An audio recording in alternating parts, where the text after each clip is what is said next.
Mas o ministério que Deus confiou a nós tem como propósito principal, é o principal propósito do nosso ministério, é auxiliar a igreja a edificar as suas famílias na palavra. Você não vai me ver fazendo evangelismo estratégico, vigília, nada disso. Nosso ministério é um ministério de ensino. A gente foi levantado há algum tempo atrás para trabalhar nessa pegada, de edificar família na palavra. E para ser fiel a esse chamado, o que nós temos feito? Nós temos buscado encontrar princípios bíblicos que possam ser aplicados no contexto familiar. Esse é o nosso desafio, encontrar, levantar princípios na Bíblia Sagrada e fazer uma aplicação prática desses princípios na família, nos relacionamentos familiares. E hoje não vai ser diferente. Eu quero basear a nossa reflexão no Salmo de número 128, que muitos chamam de o Salmo da Família. Salmo 128. Eu não sei qual é a tua versão. Acompanhe na tua. Eu quero ler 4 versos do Salmo 128 e depois eu quero conversar um pouquinho com vocês sobre o que esse salmo nos revela. Na minha versão tem a seguinte tradução. Verso 1. Há muitas bênçãos para o homem que ama e obedece ao Senhor, andando sempre nos seus caminhos. Seu trabalho renderá muito e em todas as áreas da vida ele será feliz. Sua esposa será uma fonte de alegria para ele. Seus filhos serão fortes e cheios de saúde, como uma oliveira nova, reunidos à volta da mesa. Esta é a bênção que o Senhor dá ao homem que o ama e obedece aos seus mandamentos, palavra do Eterno. Com tua cabeça, me permita orar mais uma vez, pedindo graça ao nosso Deus. Senhor Deus Pai querido, esta é a tua santa e preciosa palavra. Fala conosco através dela. Queremos ouvir a tua voz, queremos ser edificados pela tua palavra e que ao sairmos por aquelas portas, todos nós possamos ter a certeza absoluta ardendo em nossos corações. O Senhor nos trouxe aqui para tratar individualmente com cada um de nós. E eu peço que seja assim, no nome santo e precioso de Jesus. Posso ouvir um amém? Amados, a experiência acumulada nesses quase 20 anos de ministério nos mostrou que, apesar da nossa salvação depender apenas e tão somente da nossa relação com Deus, a nossa salvação só depende da nossa comunhão, da nossa relação com Deus. Quando o assunto é a nossa qualidade de vida aqui na terra, as coisas não são bem assim, as coisas não são tão simples assim. Para ter um nome no livro da vida, basta crer com o coração e confessar com a boca. E o nome vai para o livro da vida. Mas para ter uma qualidade de vida aqui, o desafio é bem maior. Ouçam, para desfrutar da eternidade no céu, basta aceitar Jesus. Mas para desfrutar da vida abundante aqui na terra, essa nossa decisão por Cristo não é suficiente. Ou seja, não basta aceitar Jesus para que todas as coisas fluam maravilhosamente aqui na terra. Não é assim que funciona. Guarde isso. A nossa qualidade de vida aqui na terra vai depender também de como nos relacionamos com as pessoas. Isso é fundamental. Por que eu digo isso? Porque quem tem bons relacionamentos tem uma probabilidade maior de ter uma boa qualidade de vida. Agora, quem tem péssimos relacionamentos tem uma probabilidade maior de ter uma qualidade de vida prejudicada. Então, precisamos cuidar muito bem dos nossos relacionamentos. E não existem relacionamentos mais desafiadores do que aqueles que a gente desenvolve dentro da nossa própria casa. Não tem relacionamento mais desafiador do que aquele que a gente desenvolve com os membros da nossa própria família. São os mais desafiadores. Por essa razão, se quisermos desfrutar de uma vida abundante aqui na terra, nós vamos ter que ter um pouco mais de cuidado com os nossos relacionamentos familiares. E é aí que surge o nosso grande desafio, queridos. Por quê, pastor?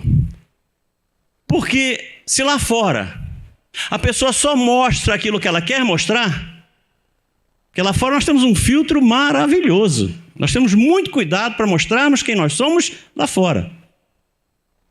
Só que dentro da nossa própria casa, a gente revela quem a gente verdadeiramente é. Porque em casa não tem como, gente. Em casa Não tem filtro.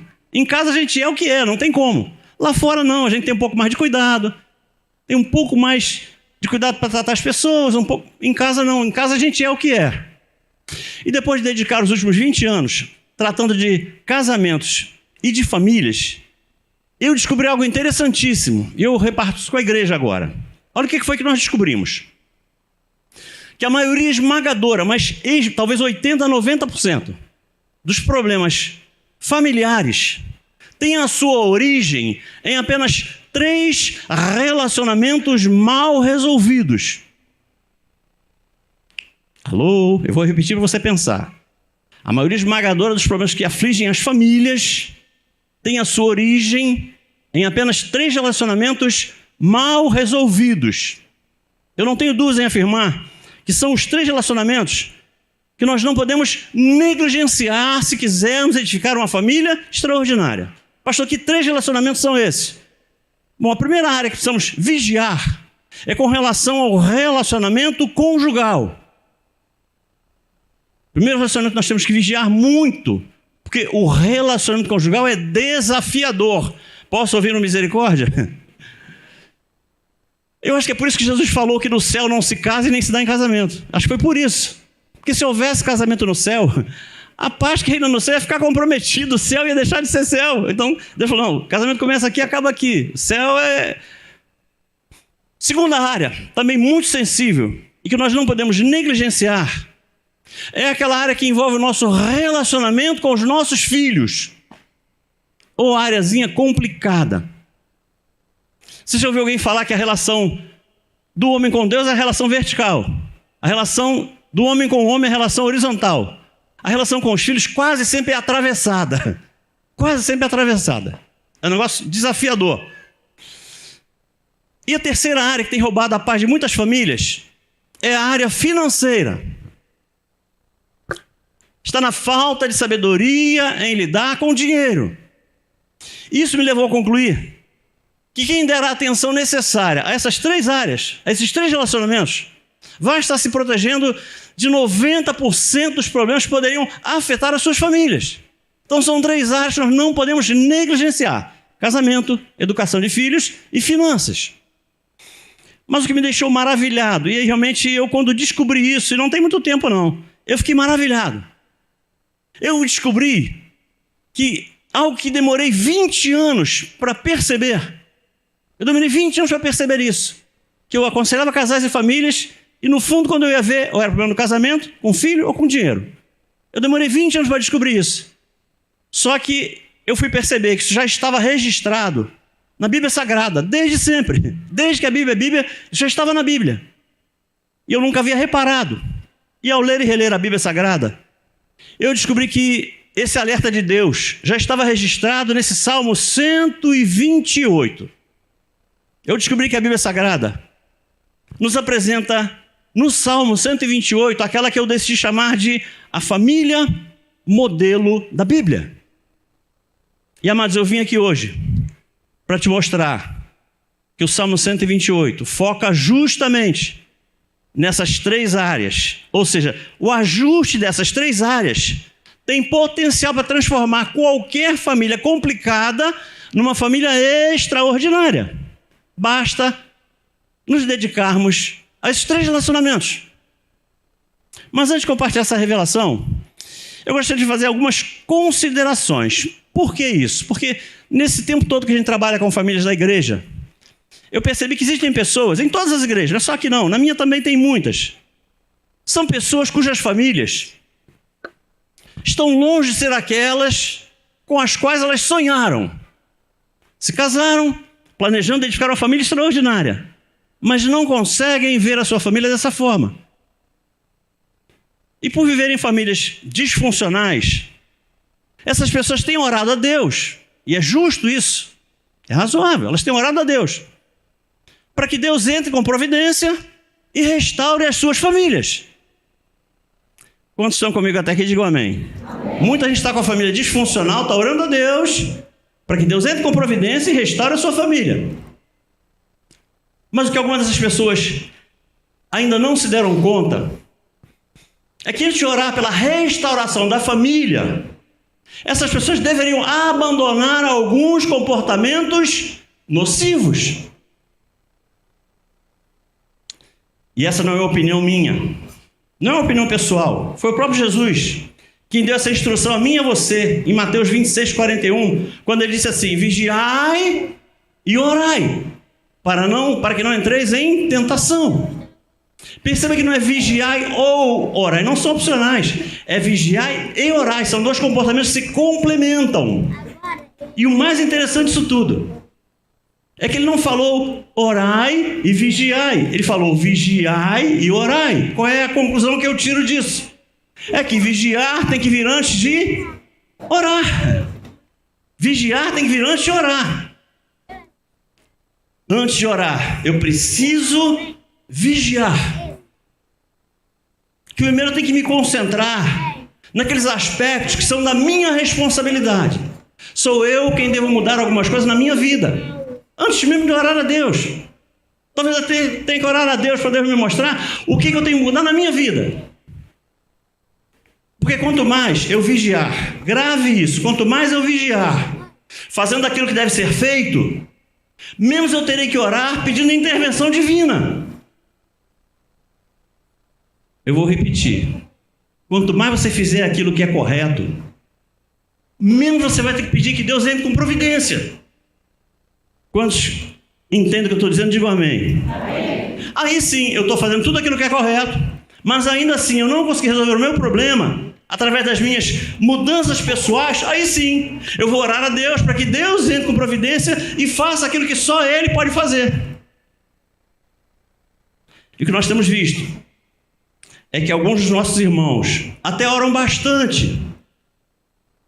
E a igreja é boa nisso, a igreja ora e ora com força. Só que algumas dessas pessoas que oram muito, vigiam, aqui também, pensei que era só na minha. Ora muito, mas vigia pouco. Queridos, não há problema nenhum em orar a Deus, pedindo que Ele entre com providência nas nossas causas. O problema se instala, grave isso, o problema se instala, se estabelece quando insistimos em orar a Deus, pedindo que Ele faça algo cuja responsabilidade por fazer não é dele, é nossa. E justamente no Salmo 128, o nosso Deus nos revela em que relacionamentos a gente deve concentrar a nossa atenção se quisermos edificar uma família estruturada. Precisamos acreditar, queridos, que o projeto da família é perfeito. Posso ouvir um amém? Amém. Por quê? Porque foi Deus quem fez, e tudo que Deus faz é perfeito. Então, o projeto da família é perfeito. Por que a nossa família não é perfeita? Porque o projeto foi Deus quem deu. Mas Deus entregou um projeto a nós, para quê? Para que nós, a partir desse projeto, edifiquemos a nossa família. E nós não somos perfeitos. O problema não está no projeto, o problema está na mão de obra. A mão de obra que às vezes deixa a desejar. Somos nós que temos que vigiar um pouco mais com relação àquilo que a gente vem fazendo, para que a gente possa ter uma família extraordinária. Então nós vamos ver hoje o que nós precisamos fazer se quisermos edificar a família extraordinária, tendo a Bíblia Sagrada como referência. Eu quero refletir com vocês hoje sobre esses 3 relacionamentos que, na minha visão, sustentam uma família extraordinária. O primeiro relacionamento que trata o Salmo 128 está registrado logo no início do verso 2, na parte A, está assim: seu trabalho renderá muito e em todas as áreas da vida ele será feliz. Olhem para mim, nesse verso 2, Deus nos revela que a nossa relação com o dinheiro é uma dessas 3 áreas vitais e que toda família que quiser viver o projeto dele nessa terra vai ter que cuidar da vida financeira. É imprescindível. Temos que aprender a nos relacionar com o dinheiro. E se quisermos proteger a nossa família de sérios problemas, temos que cuidar muito bem da nossa vida financeira. Porque pensem comigo, quando o casal vive um descontrole financeiro que nunca acaba, os conflitos familiares vão fazer parte da rotina da casa. Vai ser quase que diariamente uma discussão, uma briga, uma confusão. Por quê? Porque a família está tendo problemas financeiros, não sabe administrar a vida financeira. E, infelizmente, eu sei que alguns pregadores não gostam muito de tocar nesse assunto. Muitos pregadores que eu conheço evitam falar da vida financeira. Mas o maior o maior de todos os pregadores que eu já conheci, o maior de todos os pregadores, que foi Jesus. Ele usou mais da metade das parábolas que ele construiu, tentando ensinar aos seus discípulos como deveria ser a nossa relação com o dinheiro. Pastor, de onde o senhor tirou isso? Da Bíblia. Por acaso você já leu uma parábola do administrador infiel? Fala de dinheiro. Você já leu a parábola da construção de uma torre? Quem vai construir uma torre sem antes primeiro sentar e fazer... Falava de dinheiro. Já estudou a parábola do credor incompassivo? A dos 2 devedores? Dracma perdida? Servo infiel? Mais da metade das parábolas que Jesus construiu foi no propósito de ensinar os seus discípulos a se relacionarem com o dinheiro. Amados, pensem comigo. Se Jesus teve o cuidado de falar tantas vezes sobre finanças, num ministério tão curto quanto foi o dele, isso é prova de que o dinheiro é um assunto importante demais para ser negligenciado. Mas a verdade é que o resultado prático dessa negligência de alguns levou o dinheiro a estar entre as 3 maiores causas de conflitos familiares. Eu vou repetir, o dinheiro está entre as 3 maiores causas de conflitos conjugais. Mas voltando ao Salmo 128, por que será que Deus começa a descrever a família modelo pelo trabalho e pela renda? Isso me chamou a atenção quando eu estava estudando esse salmo. Porque na minha visão, a descrição de uma família modelo deveria começar pelo casamento, porque só existe uma nova família a partir do momento em que 2 jovens se casam e constituem a sua família. Então aí começa a família, a partir do casamento. Mas é interessante, Jesus não começa a descrever a família modelo a partir do casamento, não. Jesus começa a descrever a família modelo a partir da renda, do trabalho. Queridos, por que será que Deus chama a nossa atenção para esse aspecto? E eu fui descobrir que o que Deus estava querendo mostrar para mim e para você é que 2 jovens só deveriam pensar em se casar. 2 jovens só deveriam pensar em constituir a sua família quando eles tivessem condições de manter a sua própria casa. É simples assim. Queridos, o sábio Salomão já dava essa instrução de uma forma muito clara em um dos seus provérbios. Olha o que diz o provérbio 24, verso 27. Cuide primeiro dos seus negócios, defina a sua situação financeira e depois comece a construir a sua casa e só então formar a sua família. Gente, é receita de bolo isso aqui. É receita de bolo. Queridos, é muito provável que a maioria das pessoas que estão aqui tenham iniciado a sua vida de casado quebrado. Aliás, essa é a regra. Eu comecei quebrado também. É a regra. Mas ouçam, eu não estou dizendo que alguém só possa se casar depois de formado, bom salário, casa própria, carro do... Não é isso que eu estou dizendo. Não é isso. O que eu estou tentando te dizer é que o casamento só deveria acontecer quando o casal tivesse condição de se manter sem ter que depender dos pais para tudo. Para tudo. Ajudar é óbvio que o pai vai ajudar, a mãe vai ajudar, é óbvio. Porque essa dependência financeira total e absoluta dos pais vai acabar gerando algum nível de influência perigosa na relação do casal. Meu filho certamente falou comigo assim: papai, ele tinha se casado e tinha morado num bairro bem perto da gente. Ele falou assim: o fulano era o melhor amigo dele da igreja. O fulano vai morar perto da minha casa, na rua em que eu estou morando. Eu falei: beleza, legal, você não tem ninguém na rua. Vai ser uma companhia para você maravilhosa. Passado um tempo eu perguntei: e aí, o fulano foi morar lá? Ele falou assim: não, pai, não foi não. Eu falei: por que não foi? Eu não sei muito bem não, pai, mas me parece que a sogra dele não gostou da casa. Não, eu não entendi nada. Na minha cabeça eu pensei assim: bom, vai ver que a sogra mora com eles e a sogra foi consultada se ela gostou da casa ou não, né? Eu pensei isso, mas não era. É porque ele não tinha condição de pagar o aluguel. Quem ia pagar o aluguel era a sogra. Mas quem ia pagar o aluguel, a sogra, ela paga onde ela quiser, ela não queria ali, porque ela ia pagar. Misericórdia. Mas voltando para o verso 2 que nós lemos. Esse verso começa afirmando: nosso trabalho vai render muito, mas ele revela mais, olha só. Ele continua dizendo que os recursos que a gente ganhar têm que ser empregados, utilizados para proporcionar bem-estar à nossa família.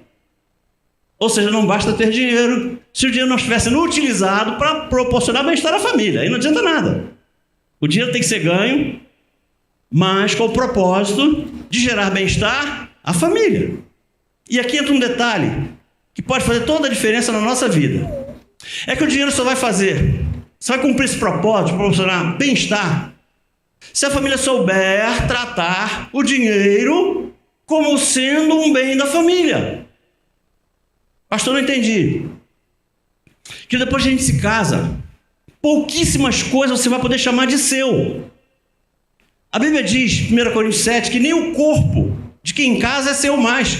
Quando você casa, o corpo é do cônjuge. Nem o corpo é seu. E eu vejo muita gente dizendo assim, é meu dinheiro, minha. Não pode. Depois que a gente casa, é tudo nosso. Não tem mais meu, é nosso.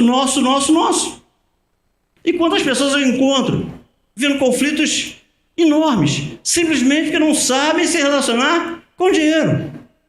E é interessante que eu encontro famílias aconselhando em gabinete, que elas brigam, discutem, se desentendem quando falta dinheiro. Mas eu encontro famílias que brigam, discutem, se desentendem quando o dinheiro sobra. Então o problema não está no dinheiro. O problema está na falta de habilidade em lidar com o dinheiro. As pessoas não sabem lidar com o dinheiro. E alguns casais, queridos, eu percebo isso aí realmente é algo assim tão elementar, eu não entendo como é que acontece. Você vê que o casal não teve dificuldade nenhuma para juntar as escovas de dente no mesmo pote. Mas não conseguiu juntar o dinheiro que ganham até hoje. Cada um tem as suas finanças completamente separadas, independentes, não misturam nem pelo decreto. Parece que juntar os corpos na mesma cama é bênção, mas juntar o dinheiro na mesma cama é maldição. Juntar o dinheiro na mesma conta corrente é maldição. Não pode juntar, não. Então a primeira coisa a ser entendida, para que o dinheiro deixe de ser um problema e passe a ser parte da solução, é aceitar que todo o dinheiro que for ganho tem que ser tratado como um bem da família. Ponto. Porque o dinheiro só vai ser bênção para aquela família onde ninguém mais chame o dinheiro que ganhou de seu. Essa é uma luta que eu tenho em muitas igrejas, em muitos aconselhamentos. E é uma coisa que muitos casais resistem, mas resistem bravamente. Queridos, e eu digo mais, lá em casa a gente fazia o que a gente chamou de, durante muitos anos, reunião do conselho. Como é que era a reunião do conselho? Qualquer decisão importante relativa a finanças, sentava eu e ela, os dois filhos, já eram grandinhos, era a reunião do conselho. Por quê? Porque filho não ganha nada, mas gasta feito gente grande. Não, se a gente não vigiar... Não, filho é assim, filho quer morar no hotel 5 estrelas. Um dia eles vão embora e não pagam nem a conta. Larga a conta você pagar. Então, assim, tem que ter muito cuidado. Traz os filhos para perto, conversa com eles, explica. Porque a pior coisa que tem, o pai está fazendo uma luta hercúlea para zerar a conta no banco. A mulher quer usar o cartão para fazer reforma da casa. O filho quer iPhone. A menina quer tênis de marca. Ninguém aguenta. Não dá certo. Então, reúne todo mundo e define prioridades. Chama a equipe toda e fala, gente, olha só, vamos conversar aqui. Como é que a gente vai administrar as finanças da nossa casa? E outro aspecto interessante é ver que existem na igreja, em várias igrejas, pessoas que se negam a reconhecer a importância do dinheiro. E eu digo assim porque eu vim de uma igreja assim. Sabe qual é o argumento que as pessoas dão para não se importarem com o dinheiro? Não, pastor, eu sou espiritual. Eu sou espiritual. Dinheiro para mim não, eu sou espiritual. Aí o que acontece é que eu tenho aconselhado pessoas cuja vida espiritual vai muito bem, obrigado. Mas elas estão todas enroladas financeiramente. Deve na padaria, no açougue, no mercado. Gente, nós somos cristãos. Nós trazemos conosco o nome de Jesus. Se não for por uma questão... E se não for por uma questão de consciência, pelo menos por inteligência. Porque pior do que não ter dinheiro é não ter crédito. Então a gente tem que ter muito cuidado com relação à nossa vida financeira. Posso ouvir um amém? Então, se a gente controlar muito bem as finanças da casa, se nós agirmos assim, nós vamos ter um problema a menos para a gente resolver. Porque assim, muita gente fala assim, mas pastor, e o milagre? Bom, vamos lá no milagre então. E o milagre? Você crê em milagre, sim ou não? Eu creio também em milagre. Mas nós não podemos planejar a nossa vida considerando a possibilidade de um milagre. Gente, não dá para fazer um orçamento doméstico e botar assim, dia 20. Bom, se dia 20 Deus não fizer um milagre, a conta não fecha. Como é que eu vou planejar a minha vida assim? Não dá para colocar o milagre como item de receita, não tem como. Nós temos que planejar a nossa vida, não, sabe por quê? Nós não temos controle nenhum sobre o milagre. Deus faz quando quiser, se quiser, a hora que quiser, na intensidade que quiser, porque Ele é Deus. Não está na nossa alçada de decisão, está na dele. Posso ouvir um amém? E queridos, dito isso, eu quero passar para segunda relação que trata o Salmo 128. Isso está no comecinho do verso 3. No começo do verso 3, está assim: a esposa será uma fonte de alegria para o seu marido. E na versão amplificada do pastor Abner, o marido será fonte de alegria para a esposa também, porque essa é uma via de mão dupla. A gente se restaura, se cura, se trata, se ama mutuamente. Posso ouvir um amém? Mas pastor, que segundo relacionamento é esse? É o relacionamento conjugal, gente. Aqui a Bíblia está falando de casamento, relação conjugal. Aliás, esse é o relacionamento, falar com o pastor ali no gabinete. Esse é o relacionamento que eu mais gosto de tratar. É o que eu mais gosto de ministrar. Bom, o que esses versos estão nos revelando é que no projeto original de Deus, maridos e esposas devem viver casados até que a morte separe, sim ou não? Mas não só isso. Nós temos que ser casados e felizes. Que a pior coisa que tem, gente, é empurrar um casamento com a barriga até a morte separar, porque a gente deve satisfação à igreja, à parentela, ao ministério, porque isso não existe. Nós temos que ser casados e felizes. E mais, todo casal que tem uma relação mal resolvida, dificilmente vai conseguir edificar uma família abençoada. Queridos, numa família onde o marido não vive para realizar a esposa, e a esposa não viva para realizar o marido, essa família não está vivendo o projeto original de Deus para o casamento, não está. Porque esse é o projeto de Deus. Posso ouvir um amém? E eu tenho falado muito sobre casamento. As pessoas pensam, mas pastor, nós não estamos num culto de casais. Querido, olha só. Quando a gente trata casamento, a gente não está pensando só no casamento. Quando a gente trata casamento, a gente está pensando em toda a família. Quando o casal tem uma relação bem resolvida, toda a família é abençoada com isso.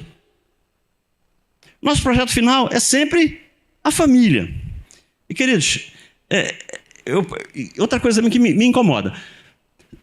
Se a família está desestruturada, precisa ser restaurada, por onde você vai começar? Não tem outro jeito, vai começar pelo casamento. Tudo começa pelo casamento. Por quê? O casal que é o responsável espiritualmente por aquela família tem que estar muito bem alinhado, resolvido, em acordo. Para quê? Para que a gente tenha uma linha de atuação diante dos filhos, que eles vejam em nós exemplos, que eles vejam em nós inspiração. Eu ouso afirmar que para que uma família seja forte, é fundamental que o casal tenha uma relação muito bem resolvida. No casamento tem que haver cumplicidade, tem que haver respeito, amor, tem que haver comunhão. Posso ouvir um amém? Eu acho estranho quando eu vejo algumas pessoas dizendo que vivem em comunhão com Deus.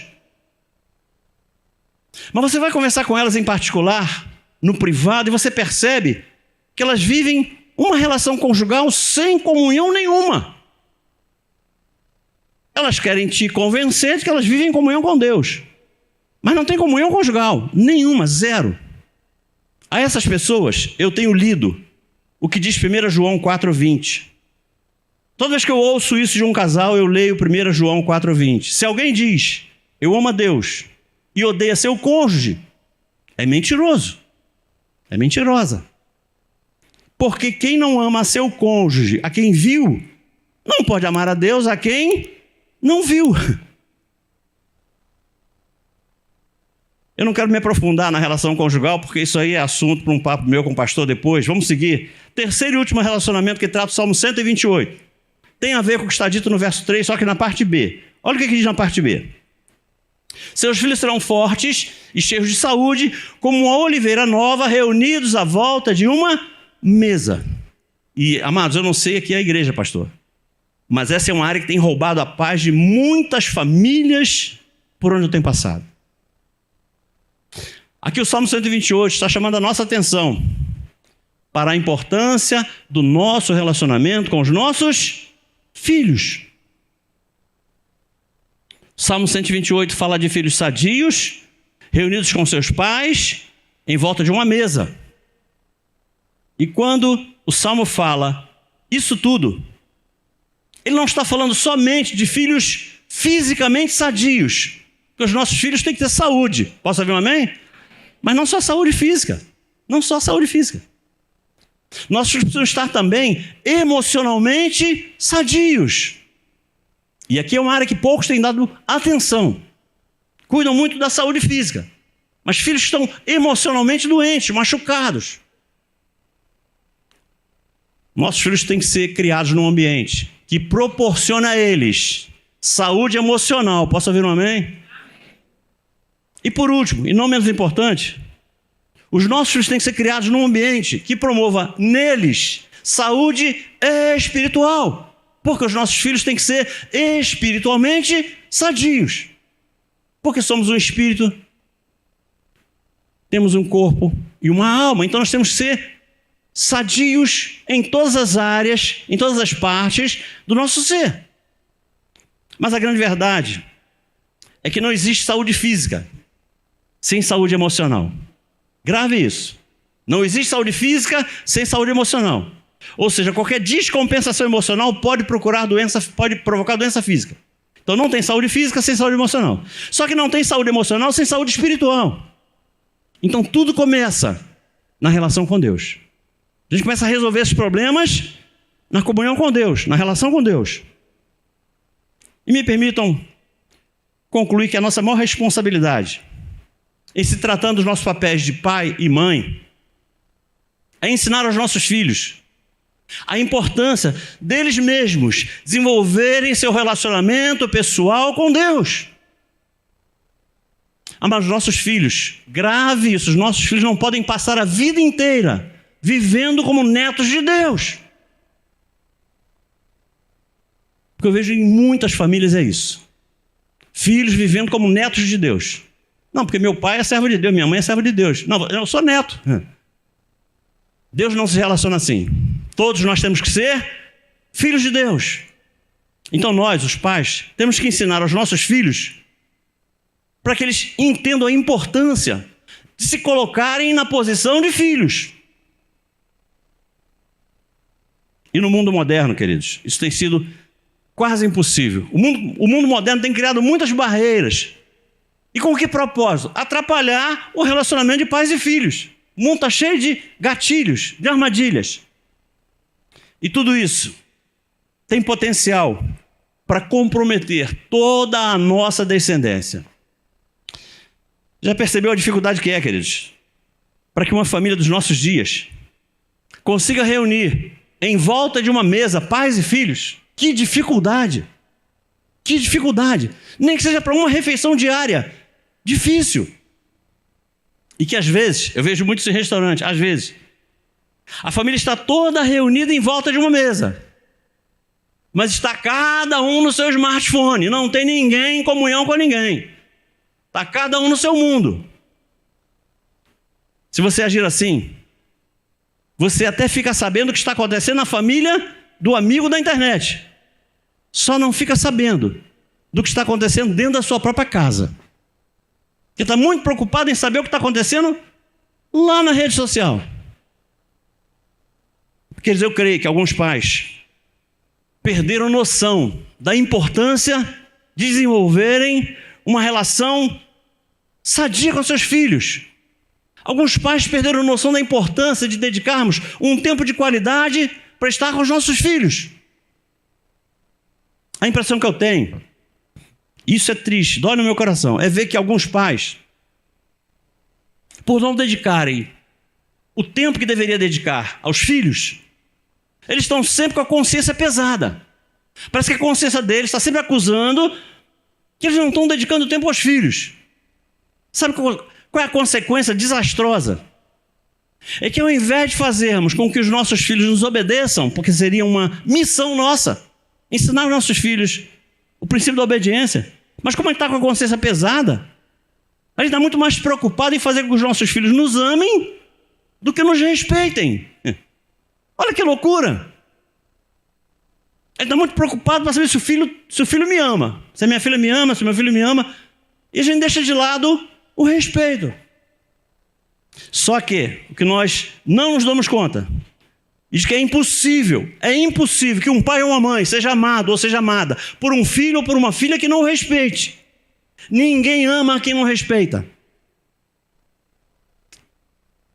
Para que possamos ser amados por um filho ou por uma filha, primeiro, vamos ter que conquistar o respeito, a confiança e a admiração deles. Posso ouvir um amém?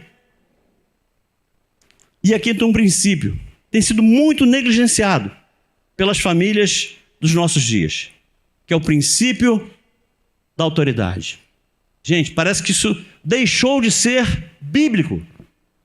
Muitos pais não se preocupam mais em ensinar aos seus filhos sobre o princípio da autoridade. Aí o filho cresce e vai trabalhar. Não submete a patrão, não submete, porque não aprendeu esse princípio, não submete a chefe. E tem mãe que ainda fala assim, não, é porque o chefe está com ciúme dele, por isso que ele foi mandado embora. E o patrão dele está com medo dele tomar o lugar dele, porque ele é muito bom. Queridos, nessa relação entre pais e filhos, é imprescindível que haja carinho, que haja amor, que haja respeito, amizade, confiança. Mas nós não podemos nos esquecer de que essa relação tem que estar debaixo do princípio da autoridade. Posso ouvir um amém? Porque eu tenho aprendido, queridos, que todo o processo da perda de um filho para o mundo, eu vou repetir, eu tenho aprendido que o início do processo de perda de um filho para o mundo começa a acontecer a partir do momento que esse filho ou que essa filha deixa de reconhecer a autoridade dos seus pais. Queridos, não importa quantas vezes a gente traga os nossos filhos para a igreja, não importa quantas vezes a gente traga os filhos para a igreja, se nós não formos referência quando a gente volta para casa. Temos que exercer com sabedoria esse papel de educadores dos nossos filhos. Senão, nós vamos perder a confiança deles, vamos perder a amizade deles, vamos perder tudo.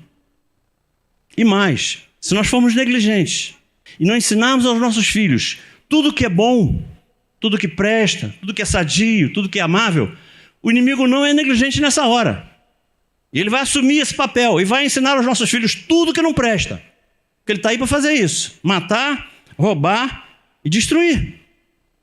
Que eles pensem comigo, nós não podemos permitir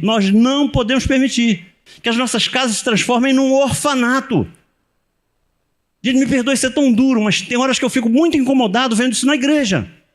Nós não podemos permitir que a nossa casa se transforme num orfanato. Você sabe qual é a grande característica de um orfanato? Um orfanato é um local cheio de crianças. Posso ouvir um amém? Só que é cheio de crianças carentes de amor, carinho, afeto, zelo, cuidado, atenção. As crianças que estão no orfanato estão olhando para onde? Para onde essas crianças estão olhando? Para a rua, para a porta.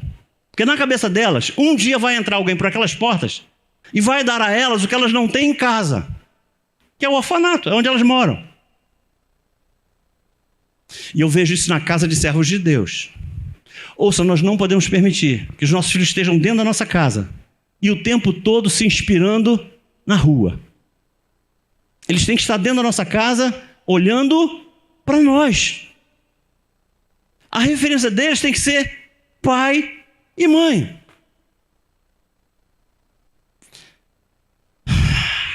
Temos que ser, amados, dentro das nossas casas, a personificação visível do Deus invisível que a gente diz que serve. Eu fecho aqui, voltando nos versos que abre e fecha o texto que a gente leu. No verso 1 diz assim: há muitas bênçãos para o homem que ama e obedece ao Senhor, andando sempre nos seus caminhos. E aí nesses versos que a gente leu, 2 e 3, o texto descreve como é que deve viver uma família cristã. Só que no verso 4, foi o último que a gente leu, diz assim: esta é a bênção que o Senhor dá ao homem que o ama e obedece aos seus mandamentos. O que eu quero, melhor, o que Deus quer nos ensinar hoje é que nós só vamos ter a família com a qual nós sonhamos se nós estivermos decididos, empenhados, comprometidos em colocar em prática os princípios que Deus estabeleceu para a família. Uma família extraordinária não é edificada por obra do acaso, não. Não. É fruto do trabalho nosso. É fruto da nossa dedicação, do nosso empenho, do nosso zelo. Nós vamos conseguir viver aquilo que está registrado nos versos 2 e 3.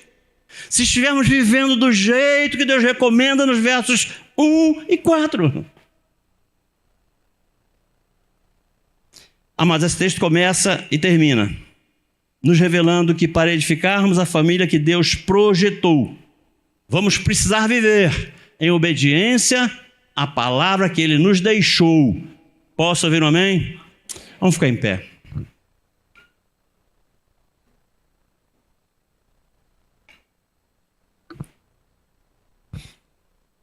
Querido, guarde isso no seu coração.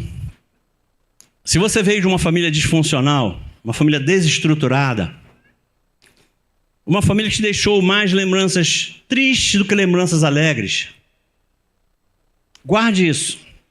O casamento foi a nova oportunidade que Deus nos deu para construir uma família na qual nós queríamos ter nascido, mas não nascemos. É a chance que Deus nos deu de construir uma família com a qual a gente sonhou. A gente não veio de uma família extraordinária, mas a gente tem essa oportunidade no casamento de construirmos, de edificarmos uma família extraordinária. E não adianta ficar colocando a culpa pelos problemas familiares que está vivendo na família de origem. Eu vejo muita gente falando isso. Porque a minha família foi assim, a minha família foi assada, porque a minha família, meus pais. Querido, olha só, isso não vai restaurar a família que você construiu. Ficar remoendo erros do passado não vai te levar a lugar nenhum. Você vai ter que olhar daqui para frente. Eu me casei, construí uma nova família e agora eu sou responsável por edificar a família com a qual eu sempre sonhei. Mas não nasci nela. Não nasci nela. Por isso, usa as experiências. Todas as experiências pelas quais você passou. Aquelas experiências que foram ruins, você evita. E as experiências que foram boas, você reforça. Você traz a experiência de quem viveu numa família disfuncional. Então você sabe que não dá certo. Você sabe que não funciona. Então deixa isso de lado. E reforça aquelas coisas que você sabe, que vão te levar para um outro patamar. Que vão te dar a oportunidade de viver numa família que você sonhou a vida toda. Então, o futuro é uma página em branco. Que você saia daqui hoje. Não remoendo os erros da família de origem e muito menos remoendo os teus erros. Deus está te dando uma nova chance, te revelando coisas novas para que você saia daqui hoje. E comece a olhar daqui para frente com os olhos de quem ouviu o que você ouviu hoje. Que você saia daqui para frente pensando o seguinte: como é que eu tenho tratado o meu casamento? Como é que tem sido a minha relação com os meus filhos? Como é que eu tenho administrado as finanças na minha casa? Se conseguir fazer isso, gente, o resto é resto. O resto a gente administra. Mas aqui a gente não pode errar. Aqui nós não podemos nos dar ao luxo de falhar, porque qualquer falha aqui vai gerar um problema terrível. Então a gente sai daqui pensando nisso. Eu preciso focar no meu casamento, na minha relação com os meus filhos e na minha vida financeira. Eu tenho certeza que você vai começar a dar um passo atrás do outro em direção à família com a qual você sempre sonhou. E que provavelmente não é a família que você vive hoje. Mas você tem todas as ferramentas hoje na tua mão. E não depende mais de Deus. O que Deus tinha que fazer, Ele já fez. Agora depende da gente. Ele nos deu um projeto maravilhoso. Só que Ele entregou esse projeto nas nossas mãos. Somos nós quem temos que edificar a nossa família. Ouça, Deus não vai edificar a tua família por você. Ele quer edificar a tua família, é óbvio que Ele quer. Só que Ele vai querer edificar a tua família através de você. É te instrumentalizando, é te capacitando, é te desafiando a assumir o protagonismo na tua casa. É assim que Ele vai fazer uma família extraordinária para você. Posso ouvir um amém? Na tua cabeça eu quero orar. Eu quero orar para que aquele que chegou aqui desanimado, desiludido, sabendo que vinha para um culto de família, mas deixando uma família em casa com muitos problemas. Eu quero orar pela tua vida. Deus tem poder para usar você para mudar essa realidade. Ah, porque o meu marido tinha que estar aqui, minha mulher... Não. Quem tem que estar aqui é você. Deus só revela as suas verdades para quem tem compromisso com Ele. Porque revelar essas verdades para quem não tem compromisso com Ele não leva a lugar nenhum. É com você que Ele queria falar. É a você que Ele queria instruir. É a você que Ele queria dar ferramentas. Ele quer chamar a tua atenção para que você assuma esse protagonismo. Sai daqui hoje comprometido, comprometida em restaurar a tua própria casa, a tua própria família. Senhor Deus, Pai querido, te damos graças, louvamos e bendizemos o teu nome, Pai. Estão aqui filhos e filhas, e independente da qualidade da família que eles vivem, independente daquilo que eles deixarem em suas casas ao virem para o templo, que eles possam sair daqui imbuídos dessa responsabilidade, desafiados pela palavra de Deus, a saírem daqui hoje e começarem a dar passos de fé na direção em reconstruírem, em restaurarem as famílias nas quais eles vivem, e que eles possam ser bem-sucedidos em tudo que empreenderem, porque eu tenho certeza que aqueles que andarem segundo a tua vontade, baseados na tua palavra, serão bem-sucedidos em tudo que fizerem. Dá aos teus filhos essa oportunidade de restaurarem as suas casas. Eu tenho certeza que eles te darão toda a honra, toda a glória, todo o louvor e toda a adoração, e eu peço que seja assim. Porque conhecendo o Deus a quem nós servimos, eu já te agradeço. Deus, muito obrigado por tudo aquilo que será feito na família dos teus filhos. Assim eu oro, no nome santo e poderoso do teu Filho amado Jesus. Posso ouvir um amém? Amém. Muito obrigado, igreja.